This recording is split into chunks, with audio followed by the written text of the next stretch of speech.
Colbyjack.net is proud to present From the Flames by Trisha M. Wilson.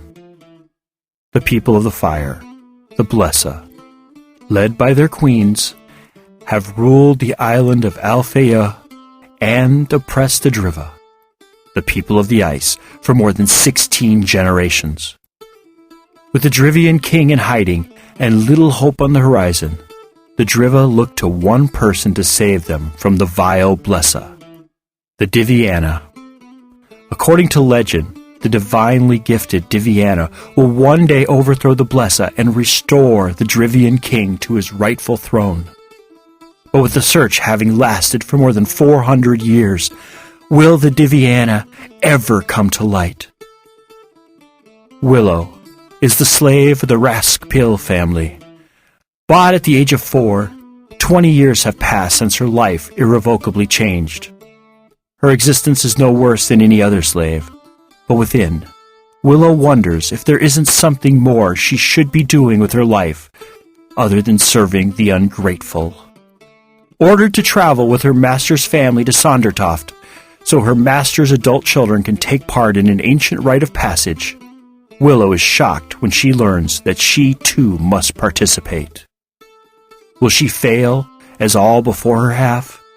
Will she rise to the challenge and become stronger after passing through the flames?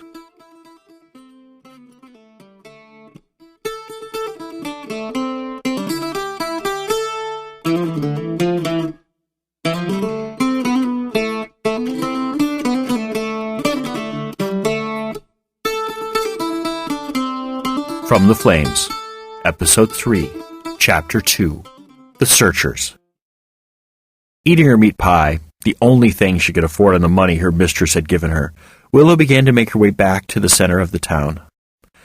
Not watching where she was going because she was too enthralled with every sight and sound around her, she ran straight into a man. Hearing a grunt as she bounced off his chest, she looked up to see a man taller than herself, but simply dressed. Quickly lowering her eyes in shame at her carelessness, she said, "Forgive me, sir. I didn't mean to bump into you." "It's fine," he said in a deep voice. "I, too, wasn't watching where I was going." Willow's eyes darted up to see if he was joking, or if he really didn't mind, and saw warm, compassionate eyes. Dipping her head once more, she said, "Thank you, kind sir," and quickly hurried around him. Vowing to be more careful, Willow continued to walk toward the center of town, noting that most of the festival-goers were also heading that way. Hurrying slightly, as to not be late and get in trouble, Willow weaved her way through the ever-thickening crowd. When she reached the center of town, she noted that there was a semicircle of empty spaces in front of the Hall of Justice. The crowd, which consisted of men and women of all ages, looked very excited and talkative, but also hushed, as if they were waiting for something to happen. It only took Willow a few minutes of searching before she found her master's family. They were standing close to the hall's outer wall, in the front row. Looking at them, she saw that they were wearing their finest clothes, made of very fine silk and expensive linen. The bright colors of their clothes enhanced their beauty and drew attention to themselves. Refusing to glance down at herself, Willow knew what she would find: coarse wool and very inexpensive linen. Fine for everyday work and traveling, it was nowhere near as fine as what her master and his family wore. She didn't even own anything half as fine as those clothes, and certainly nothing in the bright blues, golds, and reds that were fashionable and luxurious. A sudden hush fell over the crowd as a man walked out of the Hall of Justice and into the empty area. Wearing the sash of the town Burgmaster, which bore the traditional symbols of the office, 2 swords pointing away from each other with a bejeweled crown between them on a bright red background, he stood tall and proud. Opening his arms, he said, "Welcome to Sondertoft and the Lixkevard Festival. For those of you new in town, I am Amalek, Sondertoft's Burgmaster. I also have the great honor of being the guide to this year's searchers for the Diviana." The crowd cheered and clapped, excited that the search would soon start. Amalek pulled out a piece of parchment and waited for the crowd to calm down before he continued.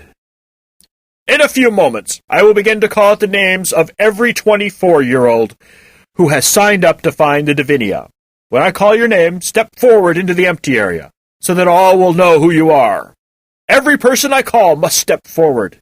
If they don't, the gods will not allow the search to commence. Hundis Arsael! Nobody moved for a second. Then a woman stepped forward out of the crowd and into the empty area. Amalek started to call more names, and Willow became more and more nervous. All of the adults called were wearing their finest clothes and jewelry, leaving nothing at home. Ricky Raskpil! Amalek called. Looking across the crowd, Willow saw Ricky take a deep breath and take a step forward, easily distinguishing himself from the crowd. A couple of women behind Willow started whispering about how handsome he was and wondering if he would be the one to find the Divinia. Ignoring them, Willow watched as Naya was called next. She strode forward out of the crowd confidently and stood next to her brother. Looking back at her master and mistress, Willow saw the immense pride and happiness on their faces. It was as if they had just killed a prized bear and would be able to gloat about it for the year to come. It made Willow sick to her stomach, for they never looked at her like that, no matter how hard she had tried to make them proud of her. Willow's thoughts, however, stopped the second Amalek called, Willow, Niviarsik! Bracing herself for anything, she stepped forward out of the crowd.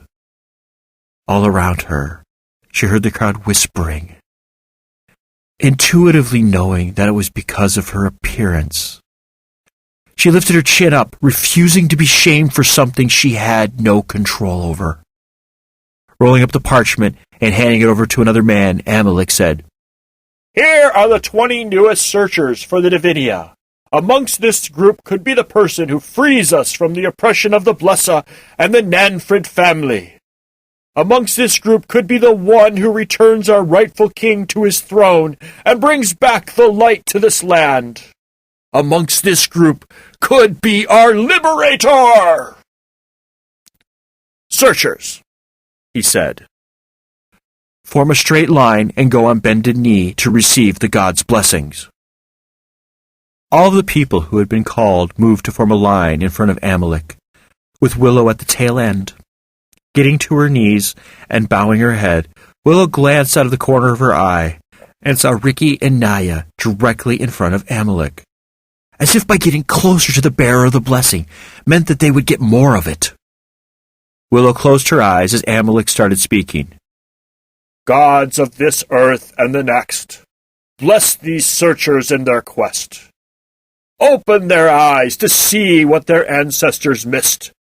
Grant them the patience and endurance to continue on even when their path becomes shadowy and difficult to see. Make them persevere when others would quit, and be the beacon for all who would live without hope. Guide them in their search as you have always guided your people.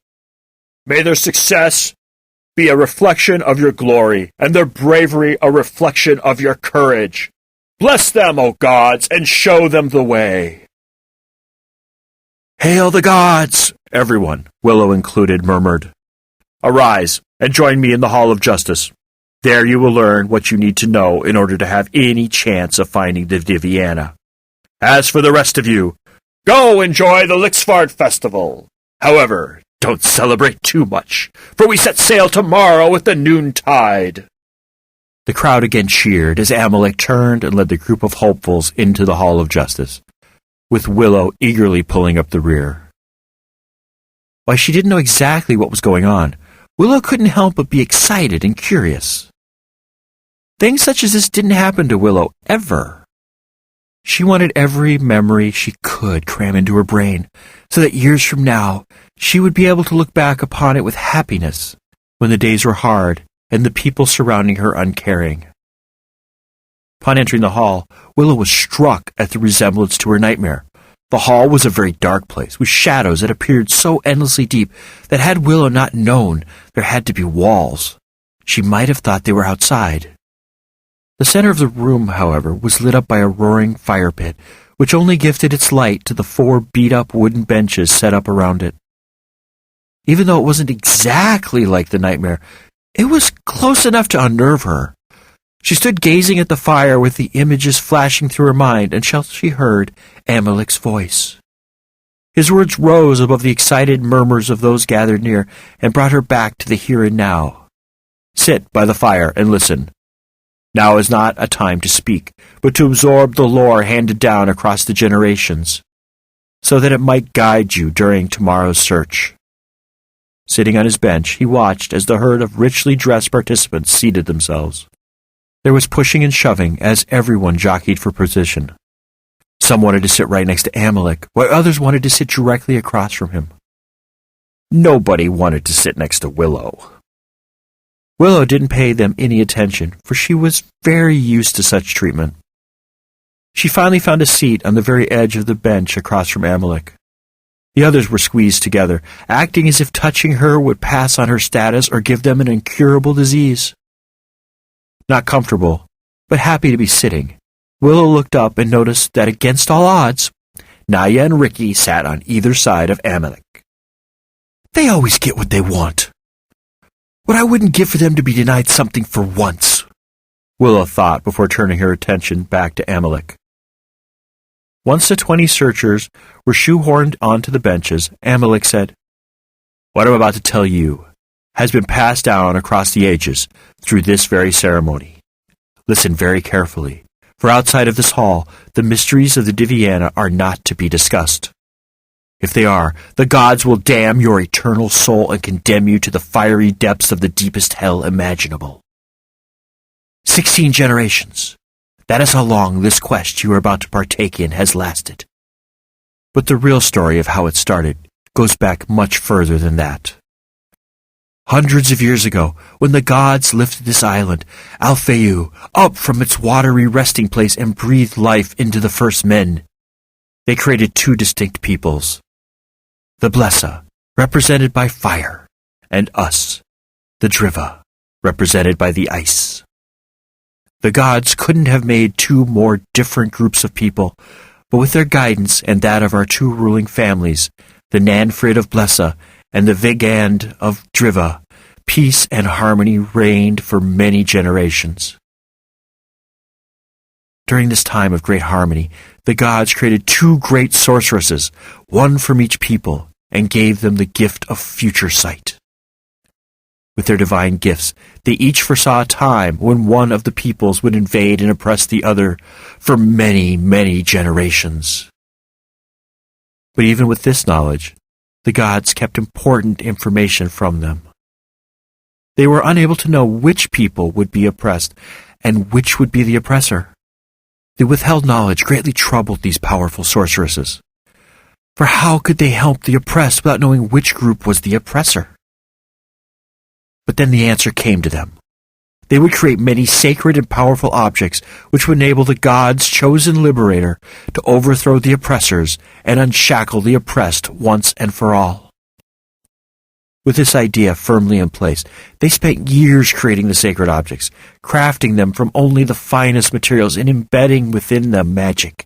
Magic only the chosen one would be able to utilize. Once these items were completed and hidden away, the sorceresses moved on to creating the Diviana. This object, different, but no less powerful than the other objects, was secreted onto the nearby island of Gyllenholm. Being deeply suspicious of everyone by this time, they only confided that the one who has the power to free the oppressed would be able to find the Diviana, and later find the other sacred objects they had created. Even after generations of hunting and searching, we don't know exactly what these sacred objects are that they created. But if we rely on the sorceresses' reassurances, when the Diviana is found, they shall be able to find the hidden sacred objects.